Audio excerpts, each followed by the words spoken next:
So you want to be a writer? Well, me too. I remember when I was in second grade, I had a teacher named Miss Costigan. She was young, she was beautiful, she was probably 23 years old, and here I am, a little second grader, little pipsqueak. And she used to give us writing assignments, just words or sentences, and she'd go around the room and look over our shoulders. And I was absolutely terrified for her to look at what I'd written. I was always so embarrassed of my words, my handwriting, my sentences. And that fear of other people critiquing my work carried on all the way through high school. I must have gone to a pretty easy high school because I don't remember having to write very many papers at all for my classes. And it wasn't until my freshman year at college when I really got an onslaught of writing assignments from our professors. I think I had to write like 25 papers that year. I had an old word processor, one of those daisy wheel printers, prints one letter at a time. I don't know if you remember that. It's before computers. At least I didn't have a computer in those days. And my freshman, sophomore, maybe year of college, one of my professors gave me a paper back, and he said some very commendatory things to me on the back of the paper. I'll still remember it. It was on Matthew 25, the parable of the talents. I remember that. And I realized that, hey, maybe I have a gift for writing. And so I began just loving to write papers and pens and computers and keyboards. I just love words. Even to this day, my wife will tell you that when we go to Target or Walmart, you can find me looking in the journal aisle, in the pen aisle, looking at pens and pencils and writing instruments. And then after college, I went to grad school, and I tried a couple of things to get published. I got some really paltry, just honestly terrible things published. I probably shouldn't have been. I wrote an article for a denominational newsletter. That's really all it was. It was my first publication, though. It was the first time somebody looked at something I said on paper and said, okay, we'll print it. And got a little taste of that success. And then I wrote a devotional for my college. They had done this devotional where alumni could submit, one-page devotional, and that got published. And then I was hooked, man. And then, of course, the rejections began to come. And I made the mistake that most young writers make. I got out that publishing anthology book with all the names of the publishers and their addresses and their acquisitions editors, and I just started sending proposals to anybody, any address I could find, and I got rejection letter after rejection letter after rejection letter that came in. And I totally doubted myself, and I couldn't look at my own words on paper again. But I kept pressing on because there was something in me that had to do it. I would write journals, I would write devotions. As a preacher, I became a better writer because what is preaching other than delivering a message to a certain group of people, your congregation? And preachers have to be good writers because they have to be creative. Think about this. If you're not a preacher, you have to say words, prepared, ordered, logical words to the same group of people every single week. And you have to be creative, and you have to get your thoughts in order. And so the discipline of preaching made me a better writer. Discipline of writing made me a better preacher. And it wasn't until later that I actually had some successes. I published a couple of books with real publishers, not self-publishing stuff, real publishers, and they were terrible. In fact, I wouldn't even read my own stuff today, and I wouldn't recommend it to you. I wouldn't even tell you the names of some of my early books because I'm embarrassed. I still have that feeling like when Miss Costigan was looking over my shoulder back in second grade. In graduate school, however, I began to find a niche, and that niche was Jonathan Edwards, and I did my doctoral dissertation on Jonathan Edwards, and I began to have some success in publishing. I contributed to some multi-author works. I wrote some encyclopedia articles. I ended up publishing my dissertation, and so one thing kind of built on the other.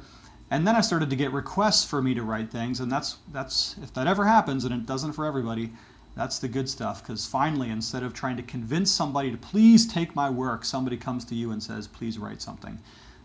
When Desiring God asked me to write an article for their website, I was floored, even though I knew I wasn't going to make any money off it. It's not a big deal.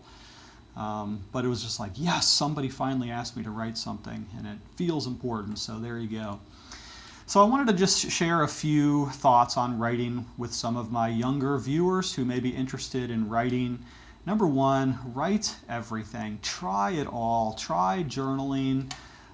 Try essays. Try short essays. Try encyclopedia articles, try blogs, try websites, write for other people's blogs and websites. You know, anybody can start their own blog. You know, it's matteverhard.blogspot.com or whatever your name is. But try writing for somebody else's website, and that's going to help you to build your curriculum vitae, which is essentially your resume of writing. And you want to be able to publish for some other people. So start with somebody else's website and contribute some articles there. Try your hand at poetry. Try your hand at fiction. Try your hand at nonfiction. Find out exactly what it is. For me, once I found my niche in college, I began to write about the things that I cared about, Bible and theology and Christian history. All of a sudden, my soul was alive with ideas and concepts, and I became a better writer because I was writing about what I love. So first piece of advice, write everything. Second piece of advice, write for free. Write for free. Don't do it because you're going to be famous. You're probably not Stephen King. You're probably not Tom Clancy. You're probably not John Piper. Maybe you are. I don't mean to disparage you. Maybe you are the next big thing. Most of us probably aren't. And the reality of publishing is that only the very top few by percentile actually can make a career on it, make a living on it financially. So don't quit your day job, but write because you love it. So write for free, write anything. Write to your local newspaper, write for your college newsletter, write absolutely anything that you think somebody would be able to be interested in any remote degree. But you're not going to be able to start on top, okay? You're not going to be able to start on top of the publishing world. You're going to have to work your way up by taking small assignments, very often for free. Then third, find your niche. What is the thing that makes you unique, that you can speak to the world that perhaps nobody else can? I have a friend, a wonderfully creative person, and her husband died when she was very young. They were probably in their late 20s or early 30s, I guess it was, probably 30s.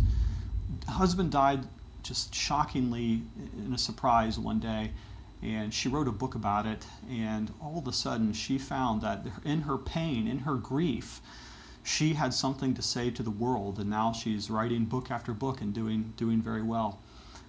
Turn your pain into your story. Turn your expertise. If you don't have an expertise, find one. Dig into a particular niche. For me, it was Jonathan Edwards, 1703 to 1758, the colonial Puritan. And all of a sudden, I found that I had a whole world of things to say and to read about and to communicate with other writers. And finally then, just keep going. Just keep going. No matter how many rejection letters you get, just write the next thing. Plan the next proposal. Learn how to do a good proposal. You're probably going to have to do that. Don't skip a step. Don't be a step skipper. Everybody has to do that. If you don't know how to write a proposal for a book or an article, then figure it out. Give it a Google. But you need to write good proposals to get people interested in your concepts. And just remember this, and I'll say this as kind of the last thing by way of encouragement. Even if no other human eyes ever set to look at your writing, still do it anyways. If it's in your blood, you will have to write just as we have to breathe to live and we have to eat to have energy. So those of us who are writers, we have to keep writing whether anyone sees it or not. And ultimately, if you're a believer, Christian believer as I am, you'll find that writing is one of the ways that we draw close to the Lord as we put our thoughts, our hearts, our very soul musings on paper. And if no one ever reads it, no problem. I know that my Heavenly Father sees it and He loves me. He loves me more than my second grade teacher, loves me more than my college professor, loves me more than the manuscript acquisitions editor ever will. And so I'm going to keep writing for His glory.